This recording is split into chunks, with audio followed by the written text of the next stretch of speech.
அதே மாதிரி சிதம்பரம் நடராஜர் கோயிலுக்கு வர்றவங்க இங்கே பிரசித்தி பெற்ற இன்னொரு ஸ்தலம் இருக்குது. தில்லை காளியம்மன் அப்படின்ற ஒரு ஆலயம் இருக்குது.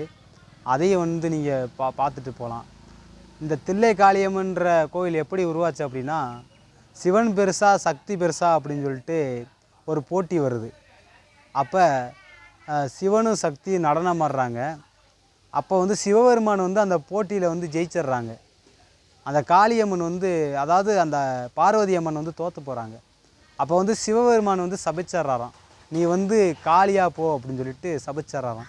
சபிச்சதுனால அவங்க வந்து என்ன பண்ணுறாங்கன்னா, ஒரு கோபமடைஞ்ச ஒரு காளியம்மனாக மாறுறாங்க. காளியம்மனாக மாறவும் அவங்க வந்து இதில் வந்து தோற்று போனவங்களுக்கு என்ன பிரச்சனை அப்படின்னா, தோற்று போனவங்க வந்து ஊருக்கு ஒதுங்குப்புறமாக போயிடணும் அப்படிங்கிறதான் அந்த போட்டியோட நடுவுமே.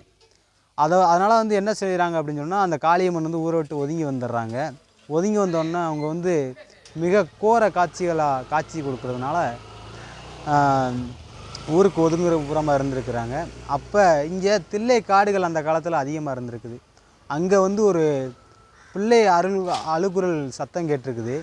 அதை பார்த்தவங்க இந்த காளியம்மன் என்ன செஞ்சுருக்காங்க, அந்த குழந்தைக்கு வந்து தாய்ப்பால் கொடுத்துருக்குறாங்க. அந்த பாலை கொடுக்கும்போது தன்னுடைய கோபத்தையும் சேர்த்து கொடுத்துருக்குறாங்க. அந்த பாலை குடித்தவர் தான் பைரவர் அப்படின்னு சொல்லிட்டு இன்றைக்கும் அந்த சிவபெருமானுக்கு பிடிச்சவராக திரு பைரவர் விளங்கி கொண்டிருக்கிறார். இந்த கோயிலில் என்ன ஒரு பிரசித்தி பெற்றதுன்னா, கண்ணை தவிர உடல் முழுவதும் குங்குமத்தால் வந்து அபிஷேகம் செய்யப்பட்டிருக்கும். அதுதான் இங்கே ரொம்ப பிரசித்தி பெற்றது. கண்டிப்பாக நீங்கள் சிதம்பரத்து கோயிலுக்கு வர்றவங்க இந்த காளியம்மனை தரிசிச்சுட்டு போங்க. நன்றி.